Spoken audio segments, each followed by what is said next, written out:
오늘 본문을 가지고 새 틀을 짜라 제목으로 말씀 나누도록 하겠습니다.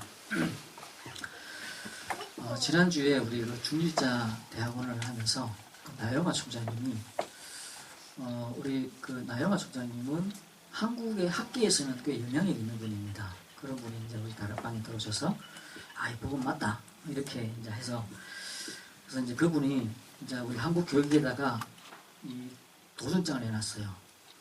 누구든지 다락방 가지고 내하고 신학적으로 논쟁하자. 누구라도. 근데 아직 아무도 안 나와요. 그만큼 여러 가지 이유가 있겠지만 이자는 그만큼 자신 있는 분이고 또 한국에서는 영향력 있는 신학자였습니다. 지난주에 하면서 이름에 대한 이야기를 하셨어요. 누구 이름이냐? 하나님의 이름.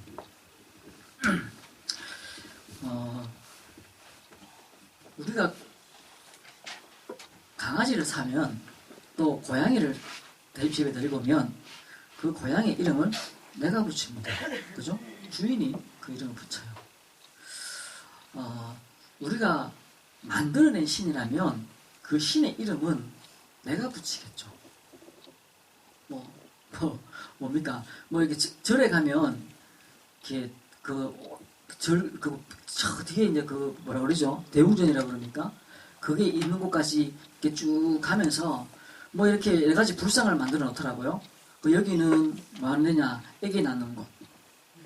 그래가지고 이렇게 돈 넣고 빌고 또 이렇게 올라가다 보면은 건강해지는 곳. 또 좀 올라가다 보면은 부부가 이렇게 화목해지는 곳. 이래가지고 이렇게 다 해가지고 이렇게 돈 넣고 빌도록 되어 있어요. 그러니까 거기 보면 다 신의 이름을 그게 자기 나름대로 이렇게 붙여놨어요. 그런데 우리 하나님의 이름은 누가 붙였냐? 하나님이 붙였어요. 그래서 우리 원래 그 성경에 원래 성경보다 우리가 이제 그 이전에 이제 지금 세 번째 있거든요. 우리 이제 이전의 성경에는 모세가 묻습니다. 내가 이스라엘 애국 왕한테 가든지 또 이스라엘 백성들한테 가가지고 하나님이 나를 불러냈다 그러면 이름을 부를 건데 그 이름을 뭐라고 할까요? 이제 그 전에 우리 뭐라 했냐면은 나는 스스로 있는 자다라고 말해라 했었어요. 근데 우리 그 번역이 좀 잘못됐다고 그래서 이번에 새로 나는 나다 이렇게 번역하는. 근데 이름이 뭐냐면 여호와입니다. 여호와. 근데 그 여호와라는 이름이 우리는 여호와 이게 많이 들었죠. 여호와. 근데 그 히브리어에는 이렇게 그 글자를 쓰고 자음을 붙이게 되어 있는데 이 이스라엘 사람들이 지난주도 그렇게 설명하셨는데 아버지 이름을 집에서 누가 함부로 부르냐? 안 부른다는 거예요. 그냥 아빠라 부르고 그 교수님도 그러냐? 교수님 그러고 총장님 그러고 목사님 그러고 이렇게 부르지 이름을 부르진 않는다는 거예요. 맞아요. 그래서 이스라엘은요 그 하나님의 이름을 이렇게 성경을 필사하는 사람들도 이제 쓰는 사람들 이제 지금은 프린트대가 나오지만 그 이스라엘 시대 때는 그걸 다 옮겨 적었거든요. 손으로 쓰는데 이걸 옮겨 적은 사람이 이 성경이 너무 거룩하다고 느꼈기 때문에 그걸 쓰는 사람들도 매일 목욕을 하고 아주 깨끗한 마음을 가진 상태에서 썼어요. 그러다가 이 하나님 이름이 나오잖아요. 나오면 한 번 더 목욕을 한답니다. 더 목욕을 하고 와가지고는 쓰는데 어떻게 쓰냐면은 자음만 써놨는 거예요. 그 자음이 뭐냐면은 여호와 할 때 이영의 자음이고 이거는 옆에 뒤에 있는 거는 모음이잖아요. 그 모음을 안 붙이는 거예요. 안 붙이고 여기다가 이렇게 써놓고 이렇게 써놓는 거예요. 그리고 이걸 갖다가 자기들은 아니까 그냥 그거라고 생각을 하고 근데 절대 부르지 않아요. 왜? 이름이니까. 그래가지고 이게 이래가지고 계속 전해왔는데 이거를 어떻게 발음하는지 모르는 거예요. 왜? 모음이 없으니까. 그래가지고 지금 이름이 몰라요. 하나님의 이름을 몰라요. 그래서 우리나라에서는 여호와라고 부르는데 이 발음은 엉터리다. 그래서 야훼라고 부르는 게 뭡니까 천주교에서 번역한 그 성경에는 야훼라고 나와요. 야훼. 그래서 그 발음이 조금 더 맞다라고 해요. 그래서 근데 이 이름이 뭐냐면 모세가 물었을 때 하나님이 가르쳐준 이름입니다. 그래서 나는 나다 라고 이야기를 하면서 그 나다라는 말이면은 내가 아브라함의 하나님, 이삭의 하나님, 야곱의 하나님이다 라고 이야기하는 거예요. 나는 나다. 어떤 의미냐면요, 그 전쟁 때 막 해졌어요. 그리고 우리 그 이산가족 찾기 할 때 보면은 막 부산에 한 명은 부산에 있고 한 명은 저 강원도에 있는데 막 화면 보고 나더라고 막 이렇게 맞아 우리 아빠라 아빠 그때 거기 서 있으라고 그랬잖아 왜 안 나타났어 그래서 막 그러면서 하는 게 그래 내다 그 내다예요.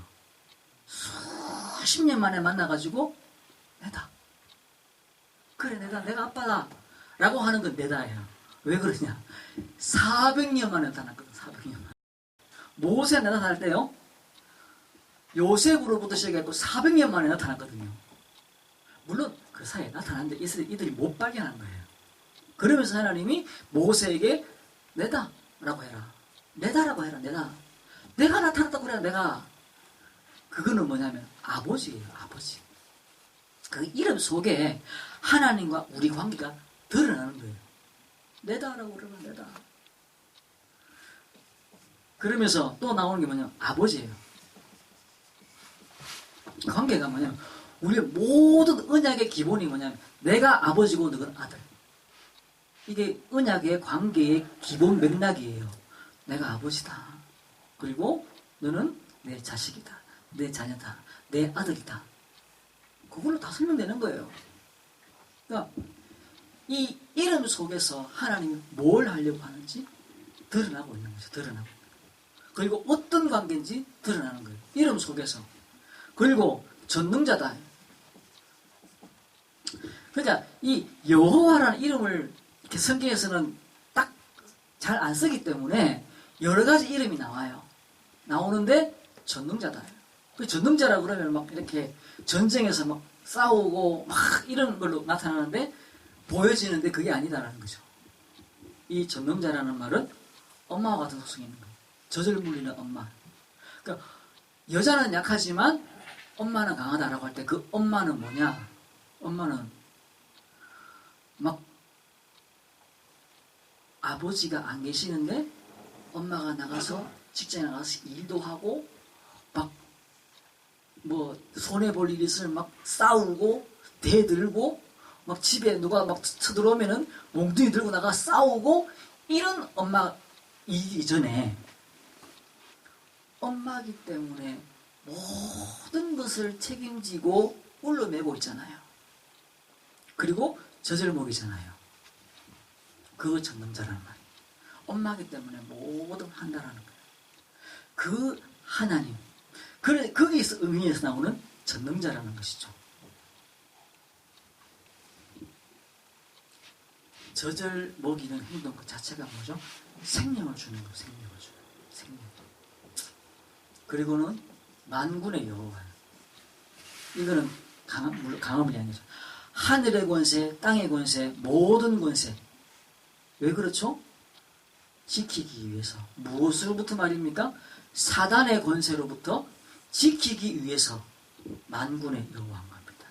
하나님이 이 사단보다 약해서가 아니라 이 사단보다 인간이 약하기 때문에 그 인간 앞에 사단 앞에 서 있는 인간에 비해서 만군의 여호와인 거예요. 만군의 여호와. 그러니까 이 이름 전체가 뭘 말해주고 있냐? 하나님과의 우리 관계. 하나님이 우리 통해서 하시고자 하실 일. 그걸 설명하고 있는 거예요. 뭐 여호와 이레, 여호와 라파라고 하는 여호와 로페, 여호와 니시 이런 이름들 자체가 다 그렇다는 거예요. 그리스도라는 말도 무슨 의미가 들어있죠? 하나님이 우리를 구원하신다는 의미가 들어있는 거예요. 그러니까 예수 그리스도란 말 안에 하나님이 예수님을 통해서 뭘 하려고 하는지 이름 속에 딱 들어있는 거예요. 박혀져 있는 거예요. 뭘 하려고 한다는 박혀져 있는 것이죠. 그리스도. 우리가 이 위에 서 있는 거죠. 그러니까 하나님이 우리를 향해서 어떻게 인도하시고 어떻게 축복하시며 어떻게 충만케 하시는가라는 사실이 그 이름 속에 다 들어있는 겁니다.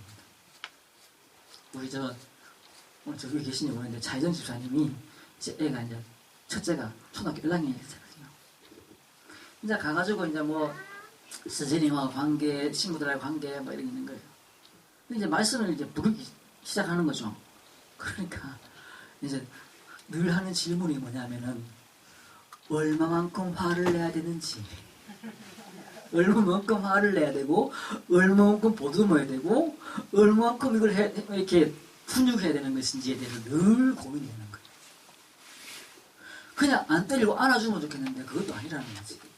그러니까 뭔가 좀 때려주고 훈육도 하고 회초로도 되고 꿀 안 치고 손도 들고 해야 되겠는데 이걸 또 얼마만큼 해야 될 건지 하루 종일 손 들고 해야 되는 건지 언제까지 어떻게 해야 될 것인지 늘 고민이고 그걸 늘 물어요. 늘 물어요. 이게 엄마인 것이에요. 그죠? 엄마인 거예요. 그리고 그게 뭐냐면 생명관계입니다. 생명관계.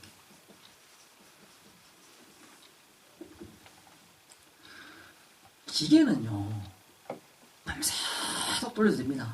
기계 사와가지고 고장 안 나면요 계속 돌립니다. 그러니까 공장에 기계 들어놓고는요 24시간 돌아가잖아요. 사람들은 밤에 저녁 때면 퇴근해야 되고 아니면 교대를 해야 되지만 기계는요 계속 돌아가요. 돌리다가 기름 좀 칠하고 또 부서지면은 그 기술자 불러갖고 또 고치고 또 돌리고 또 돌리고. 근데 생명은 안 그래요. 아이를 갖다가 그냥 막 잡아 당기거나 막 하지 않아요. 그 닭 키우는 거 보니까 달걀을 낳는 닭을 보니까 밤에 불 켜놓더라고요. 낮인지 착각하라고. 그래갖고 하루에 달걀을 2개씩 빼내고. 이거는 기계예요, 기계. 그거는 절대 생명에게는 그러면 안 되는 건데 그런데 그렇게 하잖아요. 뭘 돈 때문에. 근데 우리도 그걸 먹잖아요. 그래서 그런 달걀을 우리가 먹으면은 뭐 안 좋니 좋니 뭐 이야기 나오잖아요. 아, 분명히 안 좋을 거예요.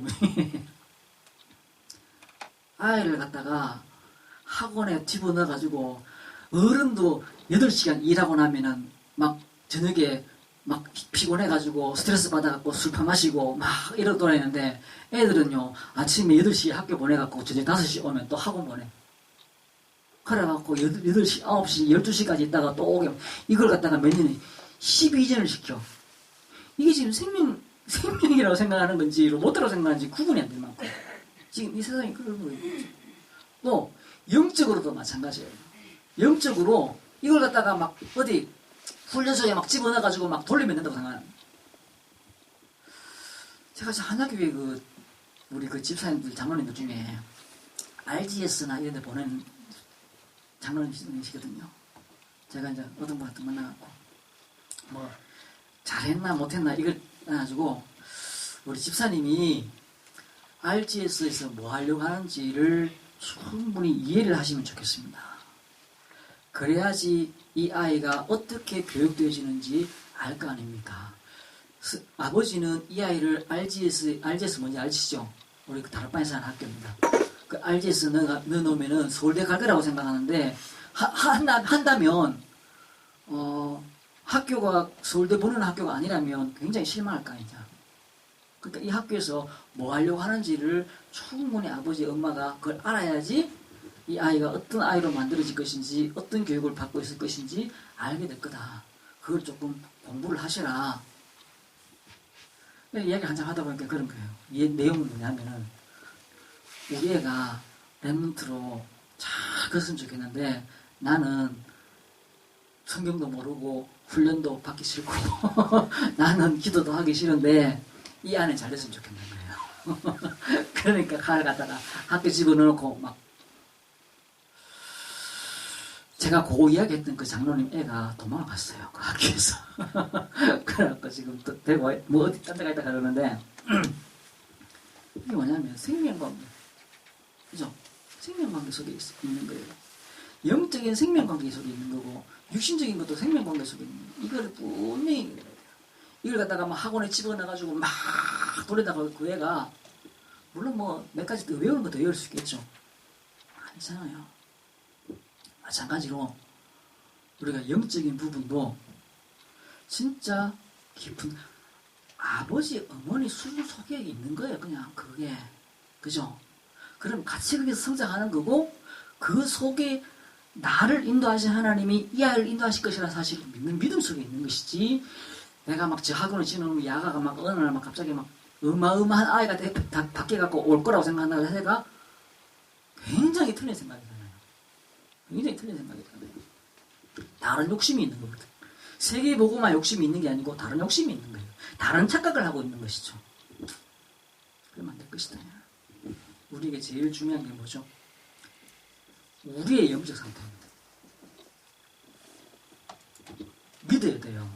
뭘 믿냐? 내가 뭔가 이렇게 막 하나님께 기도하고 내가 헌금 막 하고 나면은 내가 생각하는 어떤 서울대, 내가 생각하는 저 미국, 내가 생각하는 어떤 그런 거대한 곳에 가가지고 뭔가 될 거라고 생각하는 그건 아니라는 거죠. 하나님이 우리에게 주시는 상상할 수 없는 축복과 비밀 속을 집어넣을 것인데 내 계산과 내 생각 속에 있는 게 아니라는 거예요. 우리의 중요한 건 뭐죠? 영적 상태다.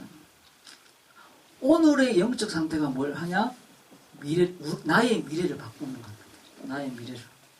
그래서 응답 중에 응답이 뭐냐? 영적 상태예요. 영적 상태. 지난주에 우리 이군 집사님하고 같이 저 합창 갔다가 오면서 이 집사님이 요즘 그 딸들이 주는 뭐 이렇게 좋은 걸 먹고 요즘 지금쯤 되면 환절기인데 기침 막 하시고 막 이래야 되는데 안 하시더라고. 집사님 뭐 좋은 거 드시는 것 같다 하면서 내가 그렇게 얘기했어요. 그런데 그 상태가 영적으로도 사람을 바꿔놔요. 몸이 좋다라는 건 그렇거든요. 우리 저 김순희 권사님과 같이 아침에 새끼도 하고 저기 산에 가고 너 한 30분 정말 좋다고 그러시거든요. 그러니까 그게 기도로 끝나는 게 아니라 음식과 운동이 같이 되어질 때 일어나는 거예요. 그러고 딱 가시면서 제가 이제 집사님 그 도라지하고 폐하고 이렇게 기관지 좋답니다. 그전부터 이야기했었어요. 그전부터 했는데 그냥 가지면 아래는 도래를 한번 알아봐야겠다는 거예요. 도래가 뭐예요? 도라지. 아, 그 도라지가 도래구나. 알고 있었는데 갑자기 들으니까 모르겠더라고.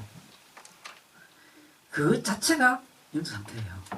아, 내가 이걸 먹으면 좋아지겠구나. 먹어야 되겠네. 좋은 거 먹어야 되겠네. 이게 바뀐 거예요. 내가 아픈데 병원 가야 되겠네. 병원 가면 좋아지겠네. 좋아져야 되겠네. 영적 상태예요. 가보면 이렇게 하다 죽지. 이런 생각과 가면은 낫겠네, 병원 가야 되겠네 라는 거는 달라요. 그죠? 막 무조건 하고 막 아무데나 막 약 틀어놓고 이건 아니지만 통상적으로 병원 가는 게 맞는 거거든요. 맞는 거예요. 정확한 음식을 먹고 정확한 시간에 자고 일어나는 맞는 거예요. 그게 영적 상태예요. 우리 영적 상태가 단순히 도라지를 찾았기 때문에 그게 아니라 영적 상태가 바뀌고 있는 거거든요. 기도 속에 들어가고 말씀 속에 들어가고 그렇죠. 그래서 우리가 어디 있냐? 창세기 3장 15절 속에 있다라는 겁니다. 이게 뭐죠? 여자의 후손이 뱀의 머리를 상하게 할 것이다. 이미 상했다는 끝났다라는 것이죠. 그래서 사단의 머리가 끼어졌고 사단에게서 내 영혼을 하나님이 빼왔다라는 겁니다. 아버지이신 하나님이 빼왔다라는 거예요. 전능자이신 하나님이 빼왔다라는 겁니다. 만군의 여호와가 빼왔다라는 거예요. 어디서부터요? 사단에게서부터 빼왔다라는 거예요. 이 땅의 모든 만물들도 어떻게 됐다고요? 빼왔다라는 거예요. 그래서 정복하고 다스리라는 겁니다. 그거를 조금 내려놓거든요. 그러면 틀려지는 것이죠. 창세기 6장 14절. 우리가 어디 있다고요? 방주. 노아와 그 가족들이 방주를 만들었어요. 그리고는 하나님의 때에 사람들을 초청했습니다. 와서 타라. 짐승들은 다 타는데 사람들은 안 탔어요. 조용했어요. 비가 어디 오노? 미친놈아. 산 위에서 배를 만들지만 미쳤구나. 그런데 노아와 그 가족들은 타고 하나님이 그 방주의 문을 닫으셨습니다. 그리고는 비가 오기 시작했죠. 그 밖에서는요, 아무리 열심히 일을 해도 그 비에 죽는 거예요. 근데 방주 안에서는요, 화투를 치고 있는데도 살아요. 그 방주 안에서는요, 어떤 게임을 해도 살아요. 그렇죠? 그게 방주 안입니다.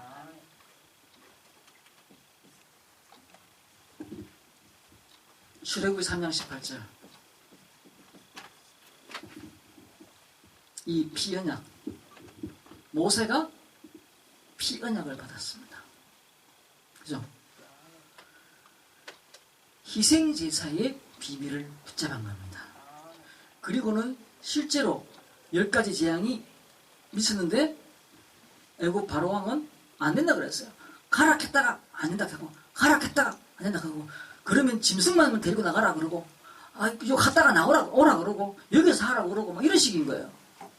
근데 마지막에 하나님이 문설주에 피를 발라라. 그날 밤에 죽음의 사자가 애굽 온 땅을 덮칠 것인데, 그 피를 본 피가 있는 지역은 하나님 넘어갈 것이다. 패스 오버. 넘어갈 것이다. 지나갈 것이다. 패스할 것이다. 오버할 것이다. 패스 오버. 그 유월이라는 말의 단어예요. 영어 단어입니다. 패스 오버.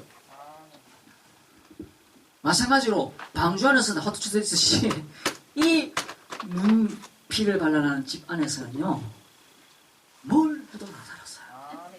뭘 해도 그 안에서는. 그죠? 그 바깥에서는 죽음의 목소리가 막 터져나오기 시작했습니다. 자다가 아들이 죽어버렸어요. 자다가 우리 집에 소가 첫째 난 소가 다 죽어버렸어요. 근데 그 안에 있던 집들, 가정들은 평안했다는 겁니다. 살았다는 겁니다. 이게 영적 상태예요. 이거를 붙잡는 겁니다. 그렇다. 나는 사는 것이다. 이사야 7장 14절에 처녀가 잉태의 아들을 낳을 것이니 그 이름을 임마누엘이라 하리라. 따지고 덤벼들고 해가지고 처녀가 어떻게 낳냐, 아니다, 여자다, 뭐 이래가지고는 성경을 처녀가 잉태하는 게 아니라 여자가 잉태, 그래가지고 바꿔놓는 것이죠. 처녀가 잉태의 아들을 낳을 것이니 그 이름을 뭐라고요? 임마누엘. 하나님이 우리와 함께 하신다는 거예요. 그래서 요셉이 그 포로로 가가지고 보디발 집에 있는데도 불구하고 하나님이 그와 함께 하셨다는 겁니다. 보디발에 보니까 함께해 하나님이. 그래서 그가 형통한 자가 되었어요. 그 집에 거하는데 하나님이 그가 형통케 하심을 봤다 그랬습니다. 하나님이 함께하는 임마누엘 축복 속에 있는 것이죠. 이게요, 마태복음 16장 16절 어떻게 완성됩니까? 주는 그리스도시요 살아계신 하나님의 아들이십니다. 그리스도란 말 속에, 그 이름 속에, 그 단어 속에 뭐가 들어있다고요? 하나님이 우리를 구원하신다는 말이 들어있다고. 그 안에 그리스도란 말을 부를 때, 그 이름 부를 때 그 안에 들어있는 이름이 맥락인 겁니다. 우리가 이 영적 상태를 딱 붙잡아야 돼요. 딱 붙잡아야 되는 거죠. 그리고 나면 우리의 부모의 영적 상태, 또 우리의 관계 속에 있는 영적 상태가 중요한 겁니다. 그렇죠? 창세기 37장 11절 요셉이 꿈을 꿨어요. 형들이 우리가 니한테 절을 한단 말이야? 아버지가 니한테 절을 한단 말이야? 지금은 대통령도 우리가 뽑았다. 요 앞에 뭐 지금도 붙었는지 모르겠는데 우리가 머슴을 뽑았더니 뭐 왕이 되었구나 이래서 놨더라고요. 뭐 마음에 안 드는 건가 봐. 우리가 머슴을 뽑았는데 왕이 되었구나. 대단하지 않습니까? 머슴 만들었는데 왕이 돼가 돌아왔어. 박수 칠 일인데 자기들 기분 나쁜가 봐. 뭐 나쁜 일이 있겠죠. 기분 나쁜 일이 있겠죠. 지금은 대통령도 우리가 막 뽑고 막 하니까 그런데 이전 시대는 국가를 통치하고 국가를 유지시키기 위해서 왕의 권위를 쫙 올려놨습니다. 그런데 조선시대에도요, 우리가, 뭡니까, 6.25 이후에 우리 통제하기 위해서 반상회를 만들고 반장을 세웠잖아요. 그게 지역을 이게 뭡니까, 통솔하는 방법이었습니다. 그래서 매일, 그러니까 사실은 이게 사람을 통제하는 방법이었는데, 반상회, 우리 어릴 때 반상회 했었어요. 지금도 합니까? 반상회? 반상회를 했었어요.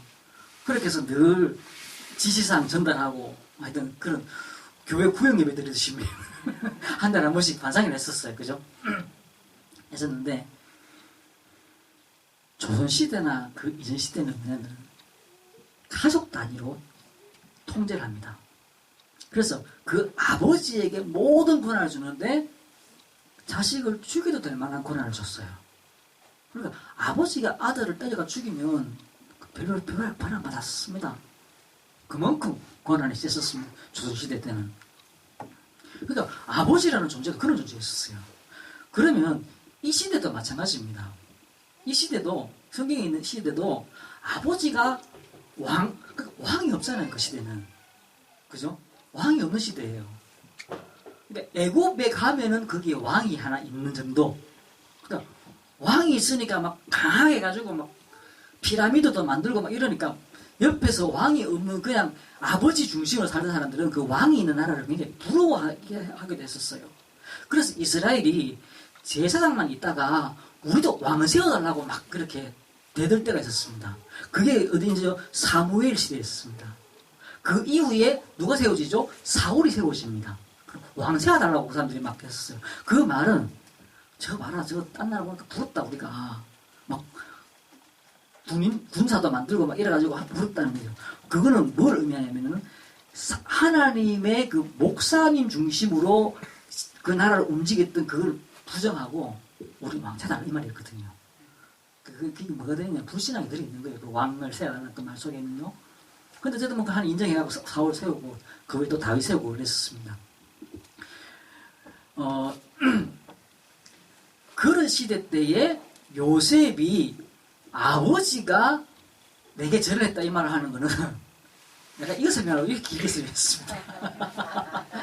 아버지가 내 볕단에 절을 했다는 이 말은 그러니까 왕이 내한테 절했다 이 말이에요.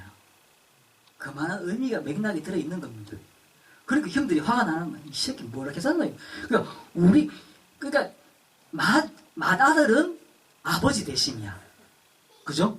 뭐 지금도 좀 그런 거 있잖아요. 맏아들은 아버지 대신이야. 근데 뭐 유다 형이 맏아들이거든요. 근데 절을 한다는 거야.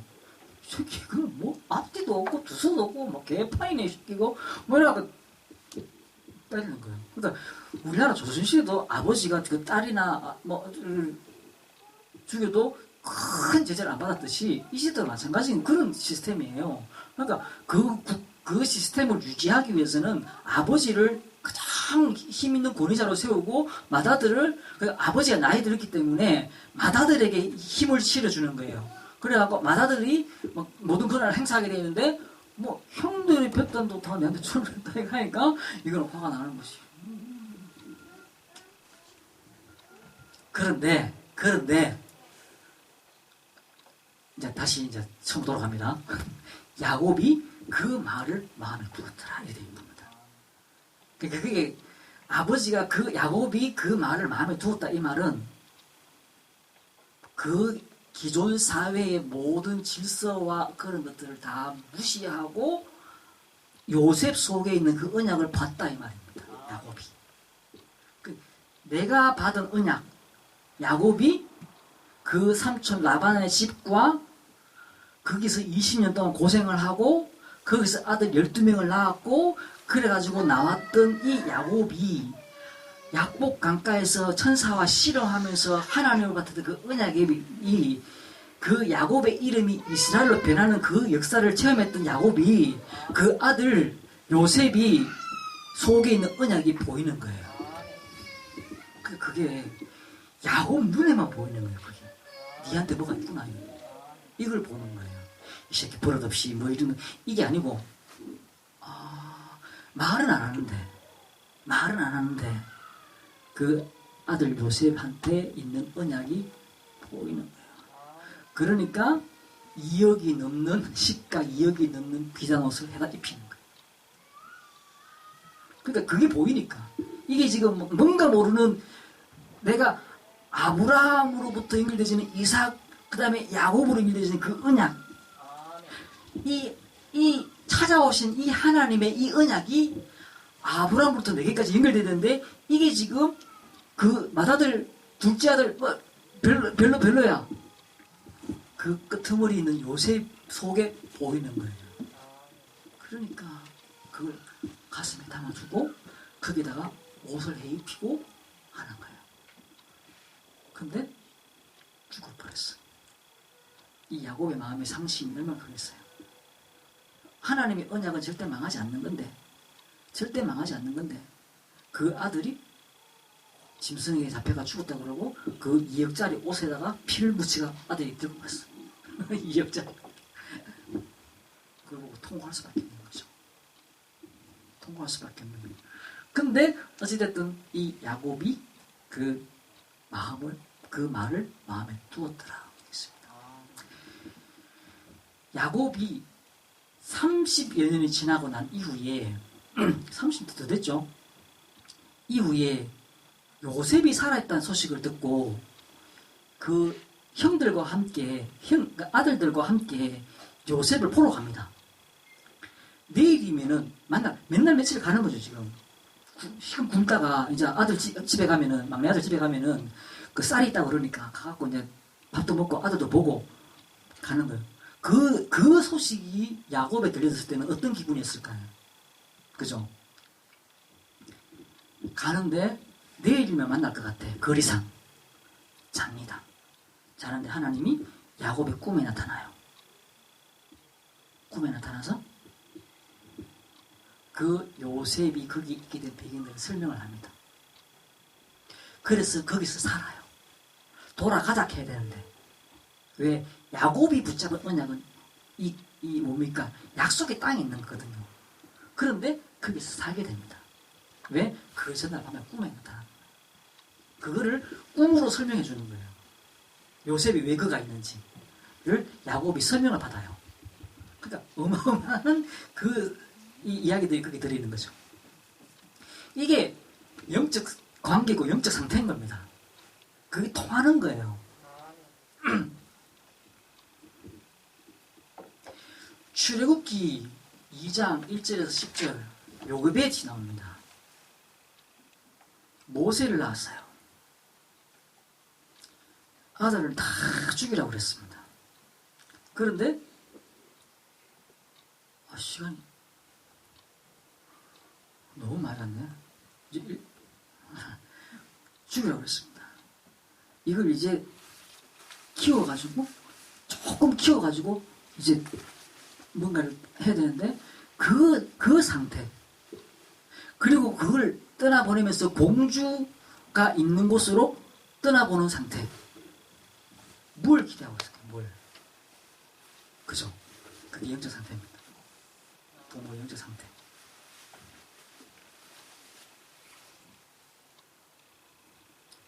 사무엘상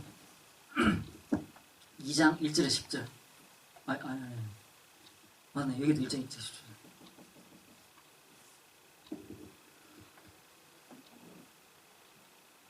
여기 이게 뭐냐면 저희 복사해 왔는데 시간이 없고요. 사무엘의 엄마 한나가 기도하고 사무엘을 낳았어요. 그리고 나서 그 찬양하는 게 쭉 나옵니다. 이 내용이 뭐하고 비슷하냐면요. 마리아가 세례 요한의 엄마가 요한을 임신을 하고 그 다음에 예수님이 임신됐다는 걸 알고 만나잖아요. 그 이후에 거기서 찬양하는 내용이 비슷합니다. 내용이. 한번 나중에 읽어보시기 바랍니다. 2장 1절 10절. 그러니까 부모의 그 영적 상태가 전달되는 거죠. 그 토끼를요. 토끼가 새끼가 많은가 봐요. 이렇게 새끼가 있는데 어미 새끼를 거리상 서울에 두고 새끼들을 저 부산에 두고 서로 약속을 해가지고는 그 새끼를 죽인답니다. 한 마리씩. 2시 10분에 2시에 한 마리 죽이고 2시 10분에 한 마리 죽이고 2시 20분에 한 마리 죽이고 이렇게 딱. 근데 딱 죽이는 순간 엄마의 심장이요. 그때 이 엄마 토끼의 심장이 그런데요. 거리적으로 서울하고 부산이 어디입니까? 근데 정확한 시간에 이게 뭐가 전달되면 전달되지 시간도 있을 거 아니야. 휴대폰 신호는요 갔다 오면은 이게 딜레이가 됩니다. 그래서 방송을 보면은 휴대폰으로 방송하는 거 보면 이렇게 뭔가 딜레이가 되잖아요. 근데 이거 딜레이도 없어. 서울에서 있던 어미 토끼가 부산에 있는 새끼 토끼가 죽을 때마다 심장이 때로는 굉장히 막 이렇게 뛴대요. 연결됐다는 것이죠. 여러분 혹시 그거 압니까? 밥을 할 때 이 엄마의 손에서 밥에 이렇게 그 요리에 기운이 들어간다는 걸. 그런 거는 믿는데 왜 기도는 안 믿어요? 그죠? 기도에 능력이 있어요. 기도에 힘이 있어요. 그죠?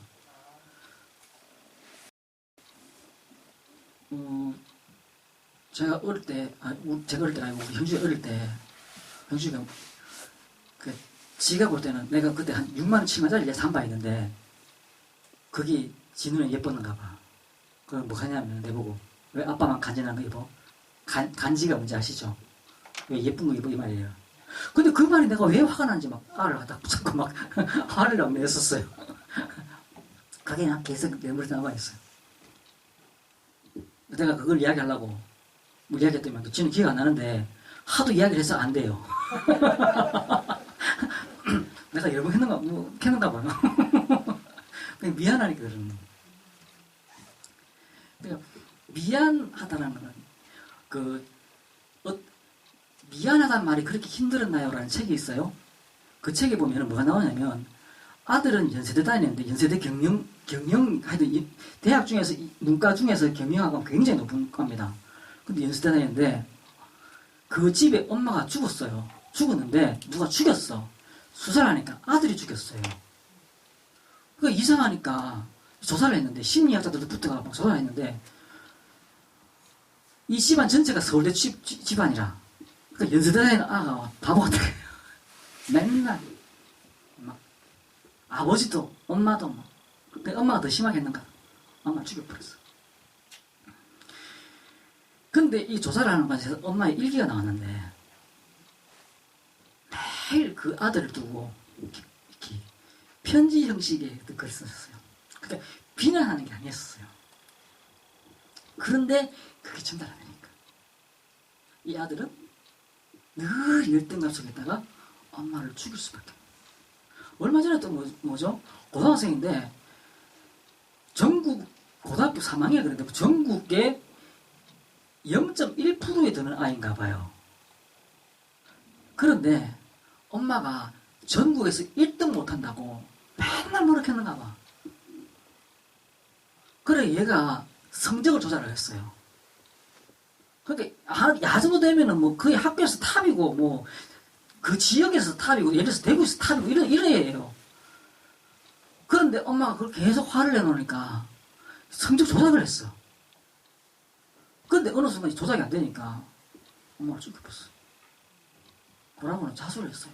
아빠가 와가지고는 야가 안 주겠다고 내가 주겠다고 막 하는데 야는 내가 죽였고 그 정황을 쫙 설명 다 하는 거예요. 내가 죽였어요. 그러니까 이해되시죠? 무슨 말인지. 그 책에 물론 이 두 개 사건 다른 내용인데 책에 미안하다는 말이 그렇게 어려웠어요. 라고 되어 있어요. 그래서 아버지라도 미안하다고 해야 되는 거예요. 영적으로 우리가 진짜 하나님이 뭘 원하시는지 우리가 알아야 되는 거죠. 그리고는 이게 어떻게 전달되어지는지 이해를 해야 되는 거예요. 우리가 자꾸 애를 학원에 보내가 달달달 뽕나고 되는 게 아니듯이 영적으로요. 볶아갖고 얘가 말씀을 읽거나 기도를 하거나 훈련속에 대응이 아니라는 거죠. 같이 성장하는 게 같이. 그럼 미안하다 말은 너무 그렇게 아끼지 않으셔야 될 것 같아요. 사무엘상 17장 18절에 보면은 이새가 다윗을 신부로 보냅니다. 어디 전쟁터예요. 근데 정표를 받아오라요. 이게 아버지 영적 상태인 거죠. 뭘 믿는 거죠? 하나님을 믿는 겁니다. 열왕기상 19장 9절에 21절. 영적 아버지 엘리야가 지명수를 받았어요. 그게 언제죠? 그 거짓 선지자 900명을 잡아 죽이고 난 다음에 그 아합과 이세벨이 내가 이놈을 안 죽이면은 내 신이 내한테 벌을 내릴 것이다. 그래가지고 이제 지명수비를 내렸어요. 그러고 나니까 이 사람이 엘리야가 무섭다 이게 아니고 무서워서 피한 게 아니고 하나님 이 인간이가 안 되는 겁니다 이거. 지금 내가 아무 말도 아닙니다. 그만합시다. 나 그만 죽을랍니다 이제. 이러는데 하나님이 그를 호렙산을 불러가지고 거기서 엘리사를 세워라, 왕을 세워라, 7,000명 준비해놨다. 이걸 이야기해 주시죠. 그리고 돌아와가지고 뭘 합니까? 지명수배 상태예요. 지명수배 상태. 지명수배 상태인데 뭐 하죠? 제자 차단하는 거죠. 제자. 그게 엘리야의 영적 상태였습니다. 하나님의 말씀이 딱 붙잡힌 사람인 것이죠. 그러니까 또 엘리사 역시 마찬가지로 변명할 수 있고 거부할 수 있는 상황이죠. 나 지금 바쁜데 뭐 이럴 수 있는 거죠. 그게 딱 갖다 붙어버려요. 어떻게 붙죠? 자기가 하던 쉽게 말해서 트랙터 가지고 밭을 막 갈고 있었는데 트랙터 폭파시켜 버렸어요. 경운기 박살내버렸어요. 왜? 나 이거 다시 트랙터 안 mon다는 거예요. 경운기 안 mon다는 것이. 그러고는 엘리야 따라가는 거예요. 그게 엘리사였었어요. 그러니까 그 사람이 이사야 60장 1절에서 22절 한번 읽어보십시오. 일어나 빛을 발하라. 이는 내 빛이 이르렀고 여호와의 영광이 내 위에 임하였습니다. 캄캄함이 만민을 덮었다. 그러면서 그 밑에 쭉 보면 9절까지 보면 9절부터 22절까지 다 있죠. 거기 보면 하나님이 축복하실 것들을 다 기록을 해놓고는 그렇습니다. 그 내용들을 가만히 읽어보면요 신나는 내용들입니다. 그거 외우고 싶은 것들이 많아요. 그 외워요 그냥. 그죠? 그리고 나서 렘넌트 영적 상태인 거죠. 뭐냐 창세기 39장 1절 3절.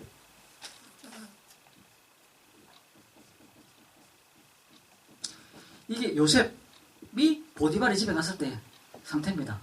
41장 38절. 형들을 만났을 때 상태입니다.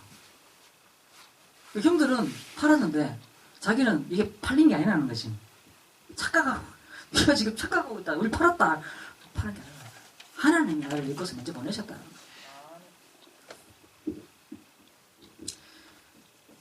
출애굽기 3장 18절에서 22절에도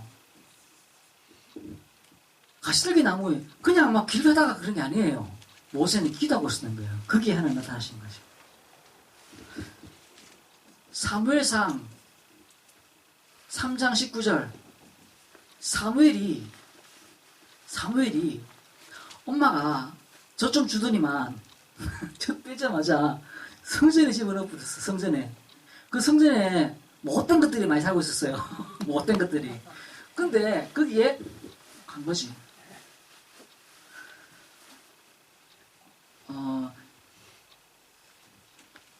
전기장판 있는 방은 따로 있는데 거기서 안 자고 이것이 잔 거예요. 사무엘이. 신났겠어요? 외로웠겠지. 힘들었겠죠. 근데 거기서 하나님이 나타나신 거예요. 외롭다보다는 외로움을 느낄 때가 참 중요한 순간이고 힘든 순간이죠. 또 다윗이 사무엘이 다윗을 찾아왔습니다. 그리고 기름을 부었죠. 그때 그날 이후로 여호와의 신이 함께하니라 했습니다. 열왕기하 2장 왕하 2장 9절에 11절 갑절의 영감을 구하는 엘리사입니다. 뭐가 중요하지 않은 것이죠. 쉽게 이야기해서 유 목사님이 막 어마어마하게 지금 막 다락방을 크게 만들어놨잖아요. 지금 소위 말해서 젊은 목사님들이 누가 유 목사님 후계자 될까 이런 생각해요. 누가 지금 저 237센터 대장이 될 것이며 누가 저 알류트시 저거 먹고 그다음에 저 누가 저 총신 저거 총장할 거면 이거 머릿속에 이런 상태였었어요. 그래서 엘리야가 엘리사에게 길갈과 그다음에 뭐 이렇게 다니면서 보여주는 거예요. 여기 있어라. 이거 해라. 여기 총장하고 있고 여기 가고 237센터 니 대장해라. 이러고 있는데 난 필요 없고 갑질의 영감 달라고 하는 거예요. 그게 엘리사였었어요. 그렇게 설명될 수 있는 겁니다. 엘리야가 7,000명 살았으니까 어마어마하게 지금 시스템이 커진 거예요. 그러니까 왕하고 싸울 만큼 대적할 만큼 큰 시스템을 가지고 있는 거예요. 지금 엘리야가 7,000명이 지금 밑에 여자를 썼으니까. 거기다가 오바다가 지금 저 아합 왕 측근으로 딱 들어가 있지. 뭐 자기는 다 됐는 거예요. 그런 상태 속에서 얘가 이제 죽을 때가 됐고 후계자를 삼아야 되는데 엘리야에게 여기 길갈에 여기 머물러라. 여기 머물러라 이러는데 엘리사는 관심이 없어. 여기 안 했다는 거예요. 네가 뭘 해서 좋겠냐 이러니까 나는 갑질해 간다. 야, 네가 진짜 어려움을 구하는구나. 그냥 저 건물 하나 돌락하면 내가 그냥 줄 수 있는데 건물을 돌락하는 게 아니고 저 땅을 달락하는 게 아니고 갑질에 영감 달라는 거야. 네가 진짜 어려움을 구한다. 내가 하늘로 올리는 걸 네가 보면은 네가 받을 것이다. 말씀 읽겠습니다. 영적 상태. 빌립보서 1장 9절 11절. 지극히 선한 것을 분별해야 됩니다. 우리가 타인의 나쁜 이야기를 들으면요, 정상적인 사람은 그냥 상황을 판단해갖고 듣습니다. 우리가 나쁜 이야기 딱 들으면 글쎄 그렇게 나쁜 놈이가 이렇게 생각 안 합니다. 정상적이라면 그 주변 상황들을 이렇게 보고 생각을 하고는. 근데 그 사람이 나쁜 이야기를 듣고 나면 어디가 2배로 베풀려갖고 이야기하는 인간들이 있어요. 이게 영적 상태라. 그러니까 딱 들어도요, 이 사람이 지금 이렇게 이야기하는 거 보니까 이 사람이 지금 그걸 보고 이렇게 얘기한다면 이건 좀 이상한 거다. 이렇게 봐야 되는데 그래가 2배로 부풀리게. 또 그 2배 부풀리게 들으면 또 막 이런 막 기절하고 막 이런. 상식적인 것을 볼 수 있어야 돼요. 상식적. 이 상식이라는 것은 왜 필요하냐면요. 혼자 살 때는 상식 필요 없습니다. 혼자 살고 있으면 무리도 가면요. 그냥 옷 벗고 다니면 됩니다. 왜 옷을 입죠? 상식적으로 왜 그 유행을 타고 이렇게 뭐 이렇게 하죠? 왜 휴대폰을 하고 지금 카카오톡 안 하면 안 되잖아요. 왜 하죠? 관계 때문에 그래요. 관계. 상식이라는 것은 관계예요. 상식이 안 통하면 관계 안 되는 겁니다. 우리 교회 다니면서요, 관계가 되실 상식을 가지고 있어야 돼요. 상식을. 근데 그걸로 먹는 게 아니라 그걸 넘어서는 지극히 선한 것을 분별하는. 그러니까 요셉이 형들이 팔아는 걸 몰랐을까요? 알았어요. 형들이 날 미워했다는 걸 알았어요. 몰랐다면 이건 바보예요. 모르면 정상이 아니에요. 아는 게 정상이에요. 형들이 날 미워해가고 거기에 우물에 빠뜨렸고 거기에 누가 나를 건져 올렸고 그러고 얼마나 나를 팔았고 팔 때 그 어떤 놈이 어느 형이 돈 받았고 이걸 알아야 되는 거예요. 그걸 모르면 바보예요. 믿음이 있다고 해서 그걸 모르는 게 아니에요. 아는데 그래서 이런 무슨 이유가 있다. 근데 이유가 있는데 이유가 없다. 알아서 이유가 없는 거예요. 몰라서 이유가 없으면 바보가 되는 건데 알아서 이유가 없는 거예요. 그리고는 그 위에 넘어서는 지극히 선한 것을 분별하는 거죠. 요셉은 그 지극히 선한 것을 분별했습니다. 뭐죠? 하나님이 나를 이곳에 먼저 이래 된 거예요. 형이 방을 몰라가 바보같이 여기 하나님 보내신 것 같아요. 이게 아니라는 것이.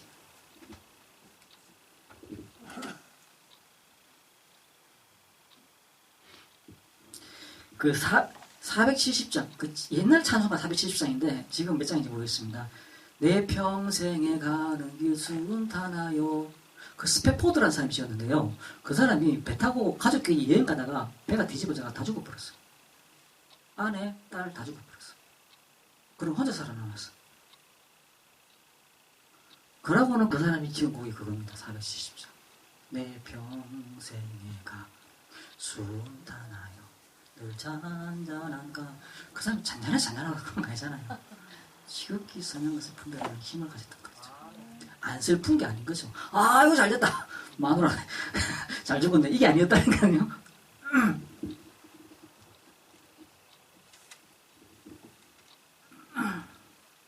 빌립보서 2장 1절에 11절. 그리스도가 권하고 만주의 주가 되셨다. 만주의 주가 되셨다. 그리고는 3장 8절에서 11절. 그리스도께 잡힌 바된 그것을 잡으려고 쫓아가느라 위에서 부르신 부름의 상을 쫓아간다 그랬습니다. 오늘 이것도 본문 속에 나오죠. 우리는 나를 자랑하기 좋아하고 나를 높이길 좋아하고 내가 주인이 되기를 원하는 거죠. 그게 아니라 그리스도께서 위에서 부르신 부름의 상, 내가 잡힌 바된 그것을 잡으러 쫓아간다. 그래서 우리가 뭐라 했냐면요, 싸우지 않고 이기는, 경쟁하지 않고 성공하는, 그리고 하나님 주시는 빛의 경제. 그래서 오늘 이 영적 상태를 바꾸는 나만의 방법을 찾는 겁니다. 기도죠. 기도의 방법을 찾는 겁니다. 기도의 방법. 깊은 기도 속에 들어가는 그 깊은 기도의 방법이 무엇인지를 찾는 겁니다. 언제 어떻게 해야지 기도 해야만 잘 안 되는데요. 식당을 열었는데 잘 안 되는데요. 이건 망한 사람이죠. 근데 되는 방법을 계속 찾아가는 겁니다. 그게 성공한 사람이죠. 기도를 했는데 안 돼. 되는 방법을 계속 찾아가는 것이죠. 10년 했는데 한 번도 안 해봤어. 기도. 대표 기도는 안 할 수 있지. 근데 혼자 하는 기도 안 되던데. 되면 되고 말면 말고 좀 되는 때도 되고 이건 아니라 되도록 만들어라. 한 주 동안 승리하시길 주의 이름으로 축원합니다. 하나님 감사합니다. 우리에게 은약 주시고 말씀 주시고 기도의 깊은 비밀 속으로